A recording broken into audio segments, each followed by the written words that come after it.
let's go ahead and talk about the Defensive Player of the Year odds. Now, spoiler alert, the odds are really, really incredibly biased. And what do I mean by that? So let me just go ahead and pull this up real quick. So Victor is the clear-cut favorite to win Defensive Player of the Year. Now, again, I say it's mainly biased because he is the only player that has negative numbers in the betting odds. He is a heavy favorite. Over in DraftKings, he has a minus 180 chance of winning Defensive Player of the Year. In FanDuel, he has a minus 160 chance of winning Defensive Player of the Year. While everybody else, the odds for Defensive Player of the Year are in the positives, and they're well over the 1,000 marker. So Victor should be your clear-cut Defensive Player of the Year for next season, and for very, very good reason. I mean, I feel like Victor should have won Defensive Player of the Year last year, but ultimately a lot of voters ended up voting for the easier, much simpler pick of Rudy Gobert. And a big reason why Rudy Gobert ended up getting picked aside from Victor Wembanyama, I don't know if team record really plays a big part in that, but I do know team defensive performance, like the overall team defense, definitely has an impact on it, because in every single team that Rudy Gobert has been a part of, they've been ranked number one defensively, and they've been ranked very high in terms of defensive presence in the paint. And one could make the argument that that's a team accomplishment, and the team does have very, very good perimeter defenders on the, really solid perimeter defenders compared to the Spurs and Victor Wembanyama, which is part of the reason why Rudy Gobert, got a boost in that. And a lot of people don't really agree with that because at the end of the day, Victor was getting way more blocks in the paint. His defensive presence was much more known in the paint than than Rudy Gobert himself. I mean, again, I brought this up before on a previous podcast, but there was a play where a player on the Denver Nuggets, right? It was number 0. I completely forgot his name. I think his name is Braun. I think his last name is Braun, if I remember correctly. And in a game against the Timberwolves, right, Rudy Gobert was in the paint. He did not hesitate to rise up over him and straight up dunk on him. Did not hesitate whatsoever. Yeah, Christian Braun. I just forgot his first name. His last name is Braun. But when Victor was in the paint, he was about to go up. Victor wasn't even in front of him. He was behind him. He was about to go up. He noticed that Victor was creeping around the corner, getting ready for the chase down. And he was just like, nope, I'm not going to take this layup. And he passes it out to somebody wide open for 3. It ends up working because he ends up hitting the 3. But think about it. Rudy Gobert, Defensive Player of the Year, in front of him, does not hesitate to go up on him. But Victor Wembanyama, trailing behind him, no defender in front of him, he refuses to go up. That is huge defensive value. That's a huge defensive presence that nobody else in the NBA has. And he really should, honestly, in my opinion, in this year, he probably should win the award unanimously, assuming he can continue with his streak of blocks and arguably, have a better season since, again, rookie seasons, they tend to be the worst seasons for a lot of players unless your name is Ben Simmons. And everyone is expecting him to sort of make that leap.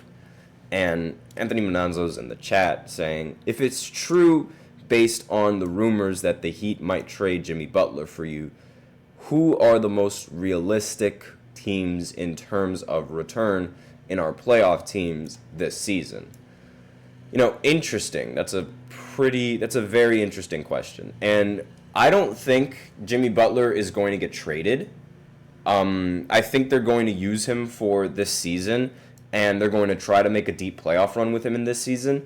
And I think they're just going to, let him walk in free agency. Now, it would make sense to try and trade him and see if they can get some sort of value out of him, get some players in return, since he most likely will not return in the next season. However, I'm not entirely sure exactly which teams are going to be willing to make that kind of trade for Jimmy Butler. I'm definitely gonna have to look into that a little bit more.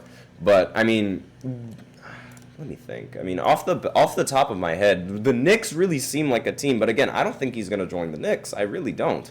Like, I think that's a huge long shot.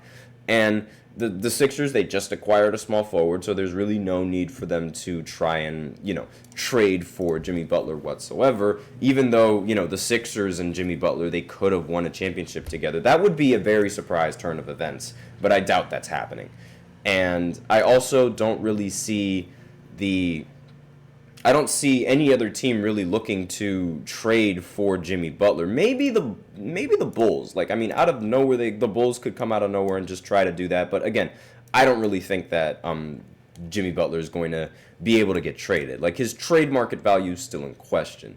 And Monenzo's in the chat again. Bam should have won the Defensive Player of the Year award last year. He's the best overall defender in the league. He can guard every position. Rudy is one-dimensional. And to that, I say no. Victor should have won the Defensive Player of the Year. He's just as versatile as Bam Adebayo is while still being able to get blocks. And a huge difference in Victor's game is the fact that he can block shots at the three-point line, which is something that's very difficult to do, but we see Victor do that consistently, and we've seen him do that on several plays. Bam is actually in some betting odds, like in some betting websites, he's actually the second favorite to win Defensive Player of the Year award over Rudy Gobert. But there are also, some other betting sites that have Rudy Gobert as a higher pick and a higher favorite than Bam Adebayo. But at the end of the day, all of them pale in comparison to Victor Wembanyama and his odds to win Defensive Player of the Year this year.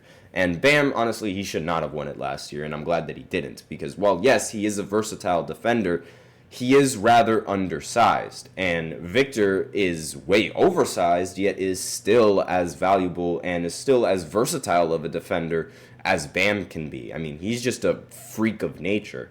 And Evan Mobley is another favorite in terms of these betting odds. According to the Vegas Insider, Evan Mobley actually has higher odds of winning the Defensive Player of the Year award than Rudy Gobert and Bam Adebayo. So that's pretty interesting to really think about. And yeah, Evan Mobley is a very solid defender, but again, they all pale in comparison to Victor Wembanyama. And I'm assuming Monenzo's in the chat answering, which team he thinks would trade for him, Golden State or Houston. I mean, yeah, Golden State could be a pretty valuable option. However, I did make a recent video of a proposed trade idea that could send Brandon Ingram to Golden State and also get rid of Andrew Wiggins and also give the Pelicans a center in return. So it's a 3-team trade that helps the Blazers, the Warriors, and the Pelicans. And I think that trade has a higher chance of going through than a one-team trade between Golden State and the Miami Heat, or a one-team trade between Houston and the Miami Heat. And I also feel like Houston, they have a very young lineup, and having a young lineup is something that hasn't really worked well with Jimmy Butler in the past. We saw it with the Timberwolves, how he was, screaming in practice, that he wanted to get traded because of the team's lack of, motivation, the team's lack of drive, and the immaturity of a lot of those players on the Timberwolves. I mean, he took the third string and was able to beat the starters, screaming, "You blank need me."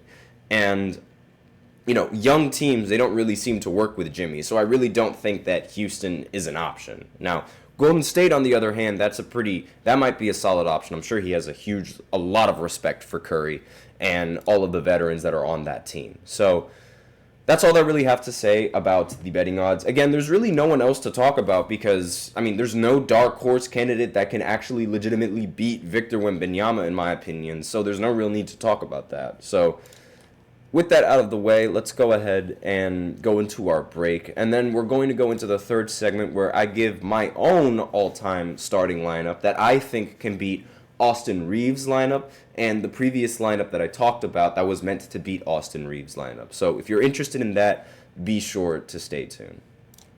Looking for your daily fix of sports talk without having to pay for it?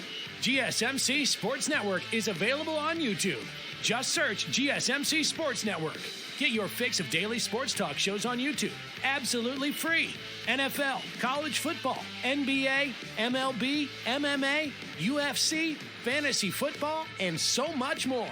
GSMC Sports Network has shows running all day long, with new sports shows starting every 2 hours. Just like on your favorite cable sports channel, except GSMC Sports Network is absolutely free. Just search GSMC Sports Network on YouTube to catch one of your new favorite shows, like the GSMC College Football Podcast, Chip Shot Football Podcast, Hoops and Heels Women's Sports Podcast, GSMC Basketball Podcast, and so many more.